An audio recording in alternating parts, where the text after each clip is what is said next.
On the 1st of June, 1864, Averell's division consisted of brigades of General Duffier, Colonel Schoonmaker, and Colonel Oley, and they were encamped at Bunger's Mills, Greenbrier County, waiting for supplies from Charleston of horses, shoes, and clothing.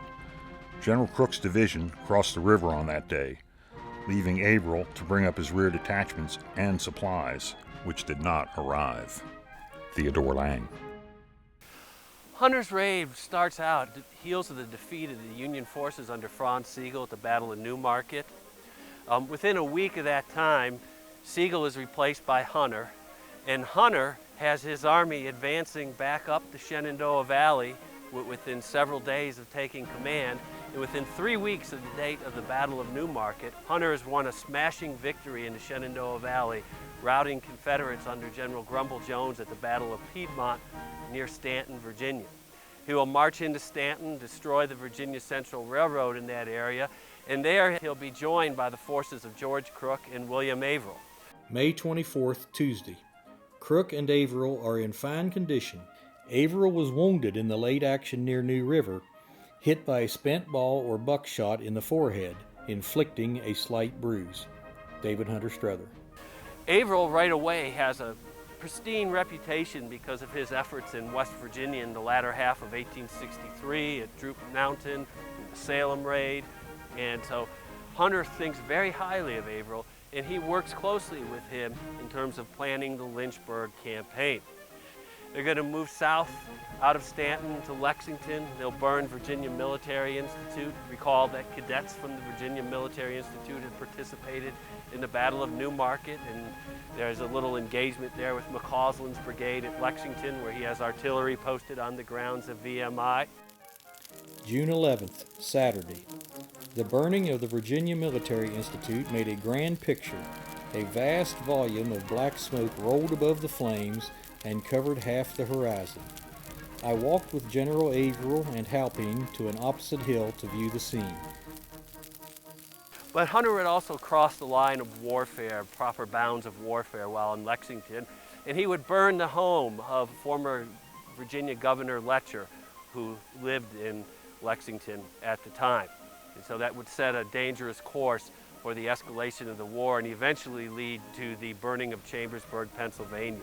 We saw a great deal of smoke in the mountains eastward, and were told it came from the camps of the refugees who were hiding from us with their Negroes and cattle. Their campfires had fired the dry leaves, and the air was misty with smoke. The satisfaction of these people in regard to their Negroes is surprising. They seem to believe firmly that their Negroes are so much attached to them that they will not leave them on any terms. The Negroes take the first opportunity they find of running into our lines and giving information as to where their masters are hidden, and conduct our foragers to their retreats. In this way, our supply of cattle has been kept up. Negroes were continually running to us with information of all kinds, and they are the only persons upon whose correct truth we can rely. He's going to cross the Blue Ridge near the Peaks of Otter with Averell's cavalry in the advance, and he'll be approaching the outskirts of Lynchburg by June 17th, slowly driving back several brigades of cavalry under the command of John Imboden and John McCausland. June 18th, Saturday. 5 prisoners brought in by Sullivan were questioned, which indicated beyond a doubt that Ewell's corps, commanded by General Early, was in Lynchburg. These fellows were North Carolinians, and said they had marched 4 days from Richmond to Charlottesville, and had come thence by railroad last night. They represented the force in Lynchburg at 30,000 men.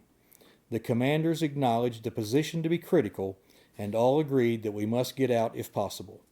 Crook was cool and matter-of-fact. Averell was excited and angry. He said to me, "I would give my head this night if we could have taken Lynchburg." I replied that the desire was past. We had but to make good our retreat. David Hunter Strother. Hunter, whose objective was to get a hold of Lynchburg because it was a vital railroad, logistical, and supply center for the Army of Northern Virginia, and he wanted to tear up those railroads and destroy all the infrastructure there in Lynchburg, realizes that now that elements of the Army of Northern Virginia are in front of him, that his plans had failed to capture Lynchburg. So he's going to turn around, and on the advice of George Crook, instead of retreating back down the Shenandoah Valley the same way he had come, he retreats into the mountains of West Virginia. He does so because Early's army could have taken the railroad up to Gordonsville and then across it to Virginia Central. You get to Stanton or thereabouts quicker than Hunter's men could have marching. Many of Hunter's retreating forces passed through Fincastle, Virginia, and the Breckenridge plantation. 18-year-old Lucy, who reported on the unfortunate wedding from the Salem raid, communes with her diary after the Northerners occupy her home. Sunday, June 19th, 1864. The Yankees have come at last. Yesterday we were feeling very secure, sitting at dinner, when Mr. Stratton came to tell us they were in town. 3 of them were fearfully insolent. Oh God, what horrible things men are! Eliza wrote to the officer in command, Colonel Putnam of Ohio, and begged his protection. He came up and proved to be as disgusting as any of the men. He said, "Are all you ladies married? I suppose you find some difficulty in getting rebel husbands. We'll send some Yankees here to marry you, and that's the way to build up the Union again." He left a guard here who were kind, but oh, so insulting in their way of talking about the South. 'Twas hard to stand. Lucy Breckenridge. Hunter had already, even when he turned to head to Lynchburg, he sent a lot of his ammunition and supply wagons back up towards West Virginia. So the army was living off the land. And quite literally, there's stories of men rooting around in the dirt on the road trying to find cornmeal that the horses might have missed when they had been fed. And there was talk of eating mule meat on that retreat. But the men were famished. The soldiers were going over the beehives and devouring great chunks of honey with brutal greediness. The honey, as they ate it, was streaming down their clothes and clotting in their beards. The vengeful bees swarmed around their faces, biting and stinging. The men scraped them off with their hands when they got too thick for comfort, and went on eating like a herd of grizzly bears. I just sat in the door and listened to them and prayed more fervently than I ever had done that our brave, noble Southerners would be successful. The Yankees talked dreadfully about the Negroes and said they took no care of them whatever. There were about 300 with them. The women and children just dropped, so tired and dirty, and yet 8 more of ours joined them. Lydia and her 2 children, Dolly, Ferdinand, Albert, Lovelace, and Randall. They took all of our horses and cattle. About 9 o'clock, all were gone, but they said Averell's men were just the other side of Fincastle and will be here tonight. Lucy Breckenridge. June 22nd, Wednesday.